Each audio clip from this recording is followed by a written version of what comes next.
There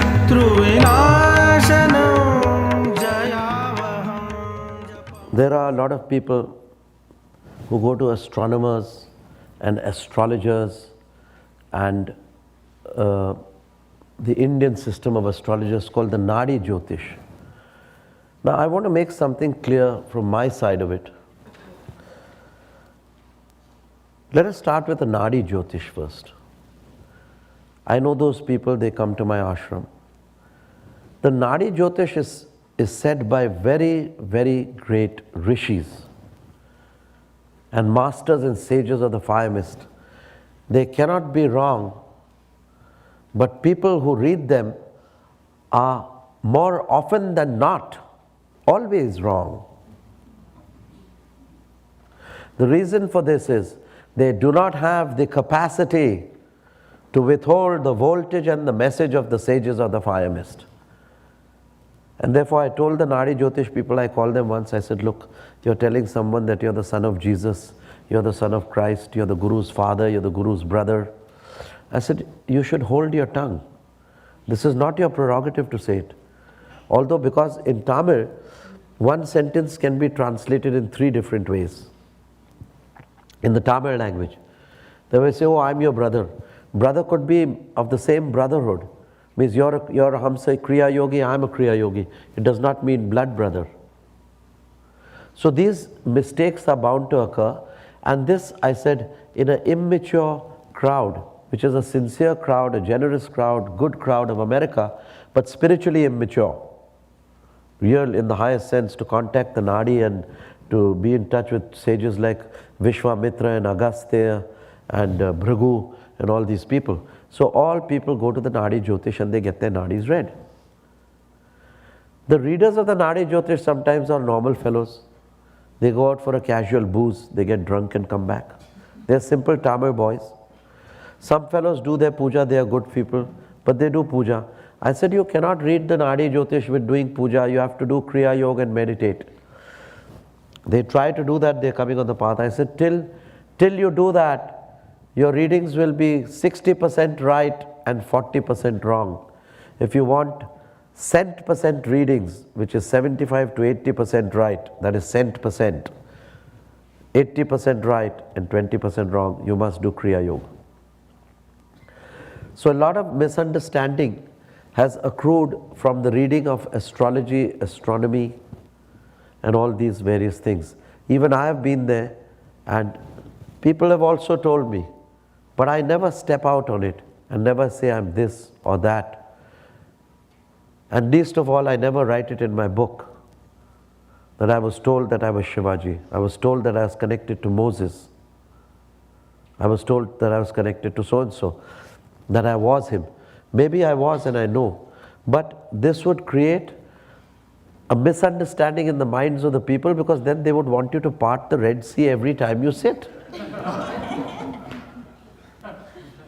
So, my message to the people of America is, don't go overboard. Don't go overboard and think you're Gurunath. Everybody thinks in that. So it's just a warning to all of you that you should not go over the top.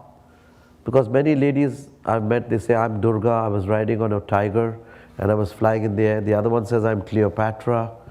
And then there were so many Cleopatras that I had a meeting of Cleopatras. I made them all meet. And mind you, they were all beautiful with hair like this. All Cleopatras, mind you.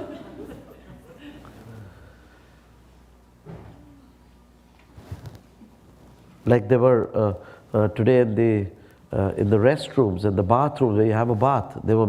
It's written only for Gurunath. I saw about 3 or 4 Gurunaths in the bathroom when I went. I said, hey, what are you doing in my bathroom? It was only meant for me. So I said, okay guys, share. Being a public school guy, we guys share our combs and our socks and our shirts and all that from school. So we don't mind all that stuff. Then the soap disappears, my comb disappears. I said, no, that's too bad. But the comb happened to be in my own bag. These are minor things. So now,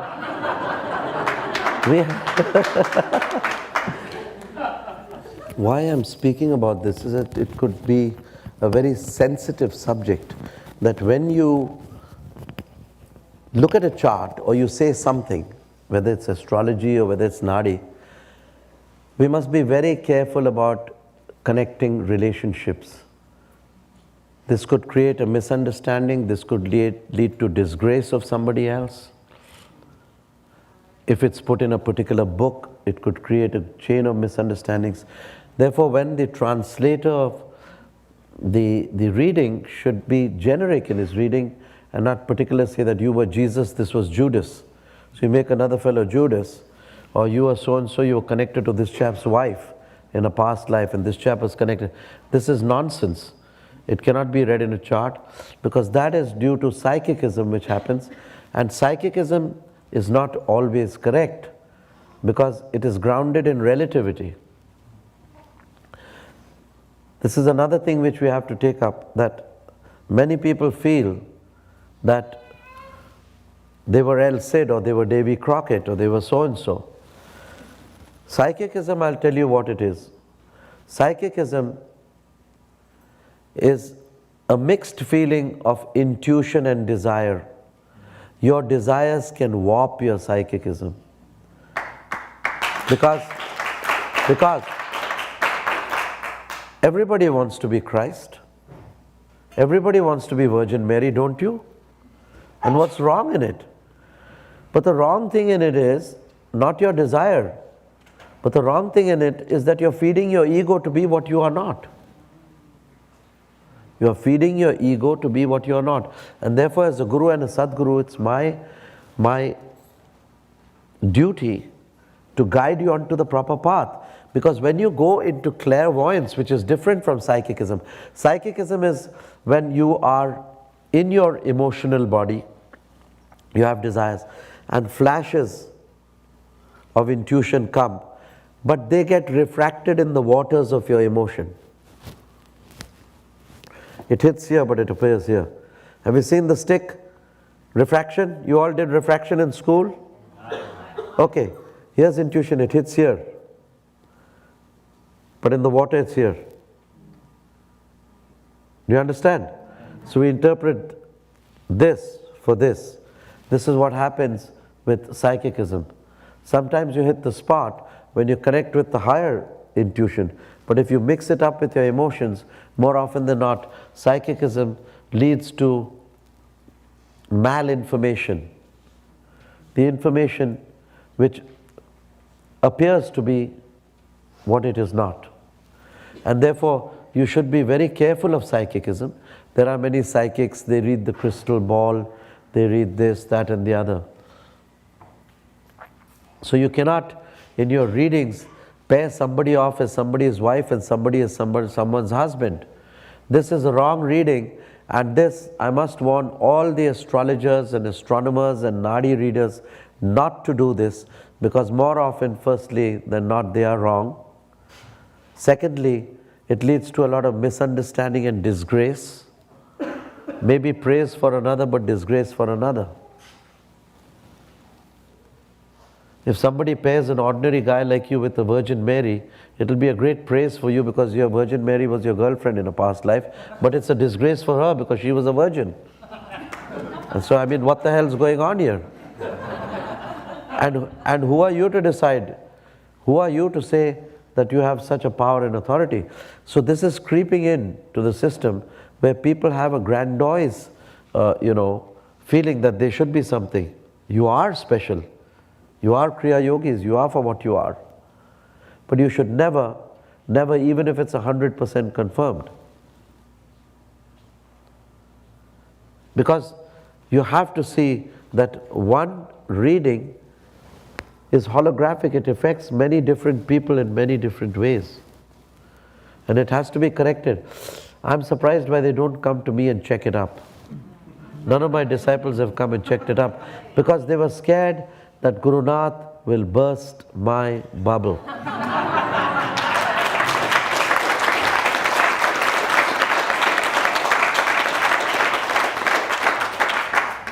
So, psychicism is at the material level where your fluid emotions are mixed with flashes of intuition which distort the message and the image as to who you are, the person, place or thing. Sometimes it can be correct. Many times it can be wrong. Now, clairvoyance is different to psychicism. When you're in clairvoyance, you are not in your emotions. You're already in a state of sabikalp samadhi or composed dhyan. So psychicism is the conjunction of your desires and emotions with flashes of intuition. Then the higher level of clairvoyance is where your composed mind is in connection with your samadhi. This does not distort the image. And for clairvoyance, you can see things as they are. You can clearly see the image of a ghost, of a spirit, the aura. So clairvoyance is developed by regular practice of Kriya Yoga, by regular pranayam, by pure diet. Clairvoyance is distinct and specific, unlike psychicism. Then you have something which is called precognition, which we call premonition. Precognition is something where by the virtue of clairvoyance, if you make clairvoyance dynamic, you can see an event before it happens. So that's precognition. Now precognition, you have to be in a state of samadhi, otherwise it does not happen, because no matter how temporarily, because precognition is raising your consciousness to the causal level. When you raise your consciousness from the physical to the causal level, you are already seeing past, present and future. You're seeing the now. You are seeing, that's why I didn't answer your question. I knew I'd be answering your question. So, precognition is when you raise your consciousness to the higher level. It's like I say, I'll give you a simple example. I'm sitting here, and you're sitting far below, and I'm sitting on top of the coconut tree. And you people are saying, oh, we are in Timbuktu, and when is our transport coming? When is my camel going to come? When is my bullock cart going to come? Because in Timbuktu, that's the means of transport. So like you have cars to take you there, the camels will come, then you load the camel and then you go home.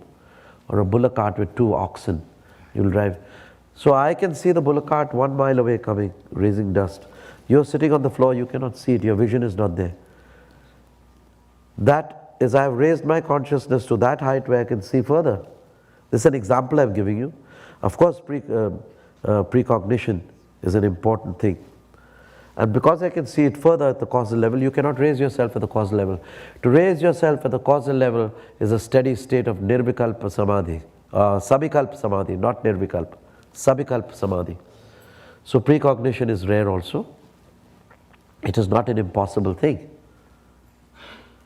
And in precognition you can see spirits and ghosts. In psychicism, more often than not, if there are no flashes of intuition, and if there are lower entities, then psychicism is okay. You go to a spot, your hair stands on end. It's haunted. It's got ghosts and ghouls and devils. You go to many places, you must have been to where your hair stands, it's very eerie. That's a haunted place. Where your psychicism is correct, you're psychic, so it tells you that it's infested with spirits or ghosts. You know, but you can't use psychicism for a person like Mary, the Virgin Mary, or like Meera or Renuka. That's higher, it's higher than your psychicism. So these things have to be understood and put in their proper place so that we don't have a false notion of what we are doing and then fall in the ditch. Because many people say many things and there's not enough study behind it. You see, like, I come to many people in America have this experience. Oh, this person, oh, he is a great soul, this person's a great soul, and he's taken on the karma of many people, that's why he's suffering. Now this has to be clarified, it's very educational. People need to know, it's not bursting your bubble or making you anything lower or higher. I mean, wow, what do you mean by taking karma? Do you know what you're talking about?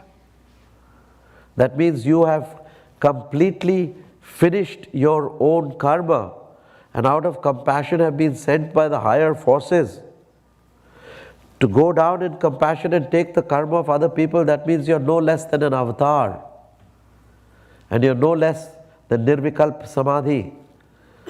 So gentlemen, taking anybody karma for y'all is out of the question. First deal your own karma. I'm saying this very specifically. I don't see anybody who's taking anybody else's karma. And if I'm doing that, I don't say it. I don't flout it. It's just there. It'll be made evident to you. Gurunath, you came to me in my dream, you resolved it, and you took away my karma. It actually goes away. But if there's one master, there cannot be two masters at the same place, two Sadgurus. The master is helping the disciple. Even if he may temporarily teach him or give him a feeling that he's taking on the other's karmas, it is the master who is bearing the brunt and taking away the karma. So you have to be in Nirvikalp Samadhi to take somebody's karma. You have to be an avatar. This is very, very important, otherwise the karma are not taken away. You cannot have Sri Yukteswar took the karma of Paramahansa Yogananda and burnt in the severe fire of that karma. So are we all Yukteswar? No. So we cannot take the karma of other people. This is an educational thing. I may burst your bubble temporarily, I may take out the rotten tooth now, but later you'll be happy that you were guided. It's good to eat the humble pie, sit on the floor and be a normal human being. Practice hard with simplicity your Kriya Yoga and Babaji will bless you. Babaji has the karma of the universe. We are still involved in our own karma. Right? So it's very important that so-and-so takes the karma. Any old guy gets up and he says, oh, you're a great guy, you're taking the karmas of the world. Hey, I mean, who are you? Kornhauser gets up and he tells Cabot, hey Cabot, you're an avatar. You're taking on the karma of everything. Now who is Kornhauser to qualify Cabot? But that becomes a qualification. Hey, so-and-so, you're Jesus, man. You can do so-and-so. So I know, I'm not saying that you're always wrong, always right. I'm just cautioning you because the ego is very sensitive and it tends to blow up out of proportions. Therefore, as a guideline to make you go to Babaji, in front of all Babaji, we are all humble people. We are not special. Even when people have told me 100 times I've been told the same thing by astrologers and nadis, I still don't put it in the book. I never put it. It is for people to see and know and realize for themselves. This is very important. And taking the karmas, even Jesus could not take the karma of the whole Christian world at that time. He took the karma of the selected few, or the people who had faith and followed him, who followed the precepts. He did take a large amount of karma, but not of the whole world. It was a different story with Shakyamuni, the Buddha. Jesus was the Bodhisattva, Gautam was the Buddha. Therefore Gautam, the light of the world, did take on the karma of the whole world. It's time to teach truth, not religion. The Christ does take the karma of the whole world. Jesus does not. Lahiri Mahasaya does. Yukteswar does. And the Lord Christ, the eternal principle, is ever taking on the karma of the world. The future second advent, the Kalki avatar. But dear souls, you are not the Kalki avatar. Neither are you the other horsemen of the apocalypse. Leave it to them. Rest in peace. It's not bad to be humble. It's not bad to be a human being. Don't feel bad. You don't have to be an avatar. I always call myself a servant of humanity, a server of humanity. Right? So it's very important to eat the humble pie. But you'll be shocked at yourself when you're really at your peak of anger, your peak of jealousy. You tolerate nobody else before your sight. The ego can go to such extremes that it makes you ashamed of yourself later. Oh, how could I have done such a thing? I didn't say that. But jealousy cuts sharper than the sharpest knife. And the transformation of jealousy and the thirst for name and fame should be dumbed down, because it's the ego that comes in the way of your spiritual progress. So beware.